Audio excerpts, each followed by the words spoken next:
अस्सलाम वालेकुम।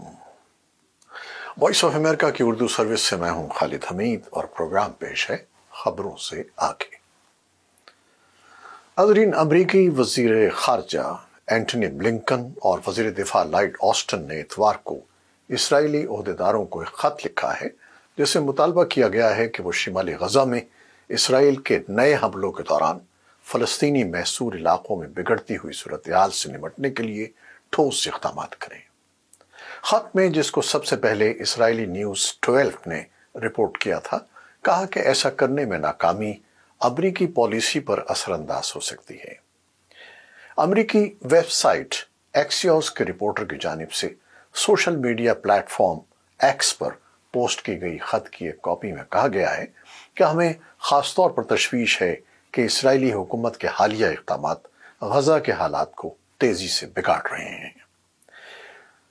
खत में क्या कहा गया है, उसकी तफसील कुछ इस तरह है कि खत में तिजारती दरामदात पर आयद पाबंदियों समेत शिमाली और जनूबी गज़ा के दरमियान बेशतर इंसानी हमदर्दी की इमदाद की नक्ल हमल से इनकार और गज़ा में दाखिल होने वाले सामान पर भारी और ज़रूरत से ज़्यादा पाबंदियों का हवाला दिया गया है।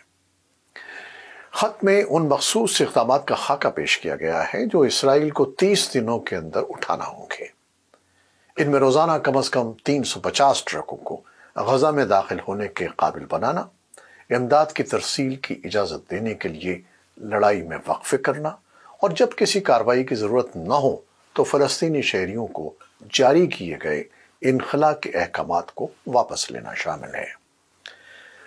इक़दामात पर अमल न करने के असरात क्या होंगे? खत में फॉरेन असिस्टेंस एक्ट के सेक्शन 620I का हवाला दिया गया है जो उन मुल्कों की फ़ौजी इमदाद पर पाबंदी लगाता है जो अमरीकी इंसानी इमदाद की फराहमी में रुकावट बनते हैं।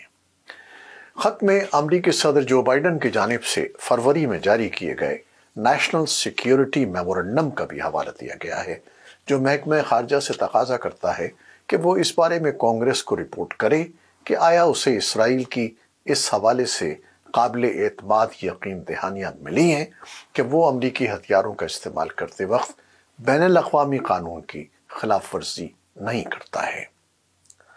अब सवाल ये है कि क्या ये खत इसराइल के लिए कोई धमकी है? व्हाइट हाउस के कौमी सलामती के तर्जुमान जॉन कर्बी ने कहा कि खत का मकसद धमकी नहीं है, लेकिन इसमें गज़ा में इंसानी इमदाद में इजाफे की हंगामी ज़रूरत का इयादा किया गया है।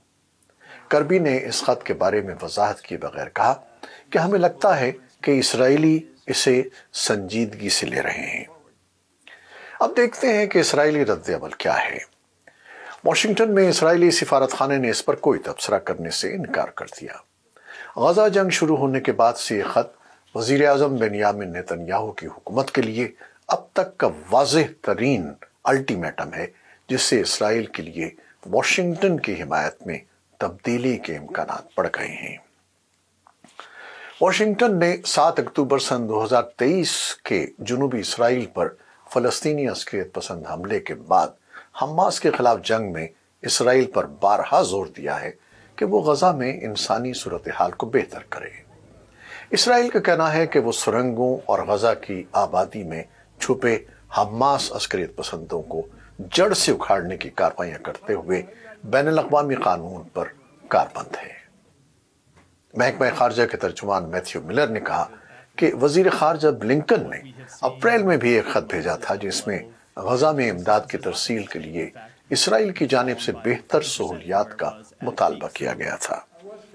सदर बाइडन ने भी अप्रैल में तंबीह की थी कि अमरीका की पॉलिसी का तआयुन इसराइल की गज़ा में कार्रवाइयों की बुनियाद पर किया जाएगा।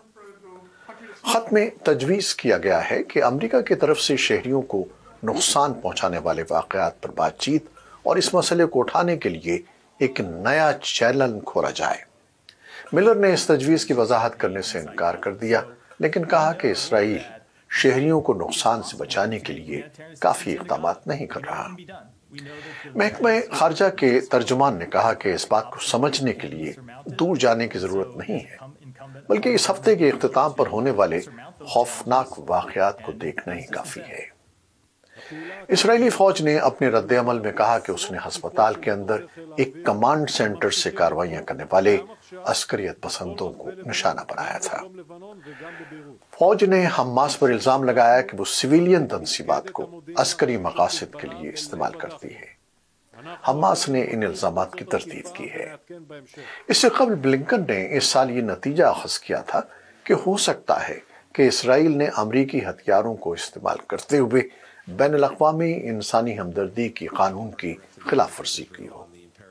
انہوں نے کہا کہ اسرائیل نے غزہ میں انسانی امداد پہنچانے کی کوششوں میں مکمل طور پر تعاون نہیں کیا تھا۔ تاہم بلنکن کا کہنا تھا کہ اس سے امریکی قانون کی خلاف ورزی نہیں ہوئی تھی۔ ناظرین، آپ کی نظر میں امریکہ کی طرف سے کیا یہ اسرائیل کو سخت ترین تنبیہ ہے؟ اور کیا اس کا کوئی مثبت اثر ہوگا اور 1 سال سے جاری جنگ بند ہو سکے گی؟ اپنی رائے دیجیے گا، منتظر ہے۔ پروڈیوسر عزیز احمد کے ساتھ خالد حمید کو اجازت دیجیے۔ خدا حافظ۔